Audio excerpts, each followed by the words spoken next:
about 3/4 of the way through our run, and the water has changed like 100%. And probably a lot of that has to do with the tide has now changed. We have an outgoing tide. So earlier we talked about how the current was going with the swell train. Now it's coming against the swell train. And because of that, the swells are stacking up. The water's hitting, the current's hitting them, and they're stacking up. They're getting taller. They start to get a little bit more confused because they're getting pushed around backwards. And you'll notice they're all starting to break now too.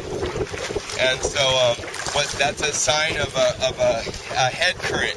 So obviously if you're racing, you're trying to get out of those areas. But in the case where we're at, where you just got to get through it, what you want to do is you don't want to fight it.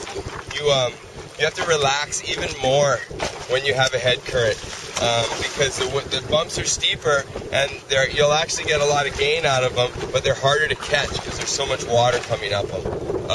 So in this particular case, I even start relaxing a little bit more, start backing off and setting my timing more towards when I want to take that stroke.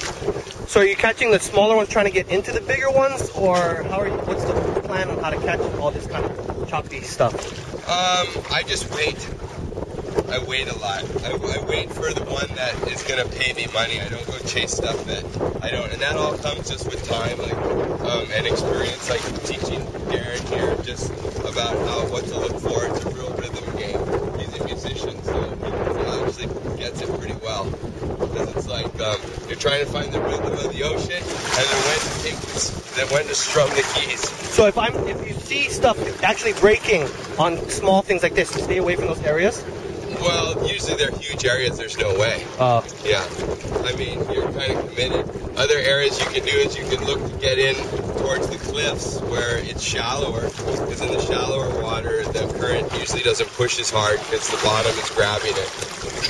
So, that's a whole other thing in itself.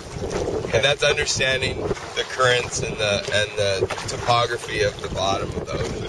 Okay, so now that we're at Lighthouse area, what's our plan here? We got a lot of current coming in our face right now. And so it's really stacking, which makes it really fun, actually. There's a lot of nice swell trains to catch.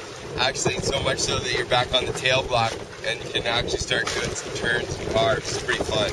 This is probably the best zone for this whole run is right here. Oh, really? You also got to be really careful because this is also the zone you get picked off as well. A lot of reef. Well, there's a lot of what the Aussies call bombies, waves that break outside that you don't know they're going to have. All of a sudden, whoa, there it is.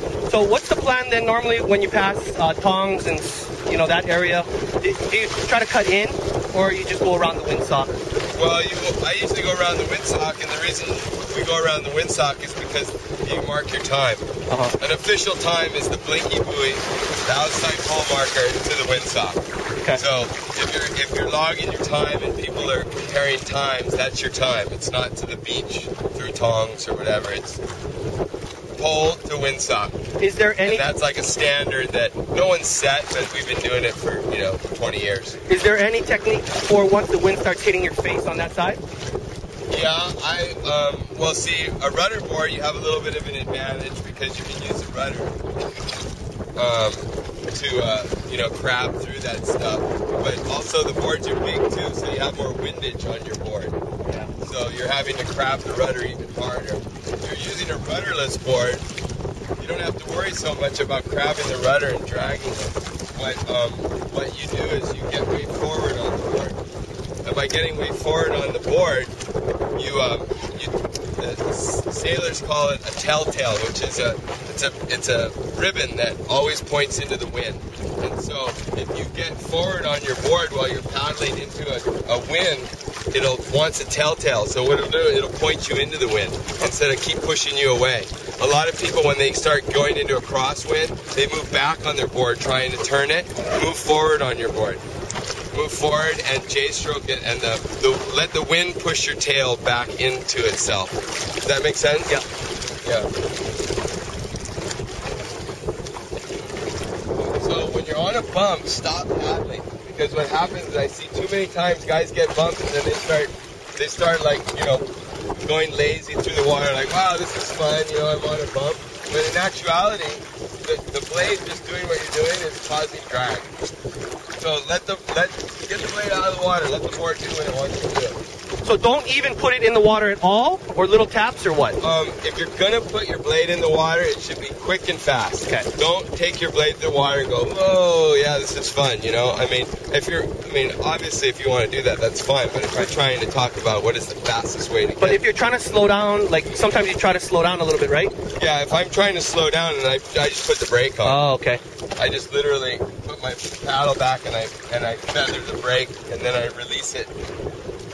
Like you can even get on a wave where such that you can feather your blade, feather, and then let it go, feather, let it go. You know, you do it a lot with paddleboarding, lay down paddleboarding, and we should go out and film paddleboarding and one-manning because they're all the same.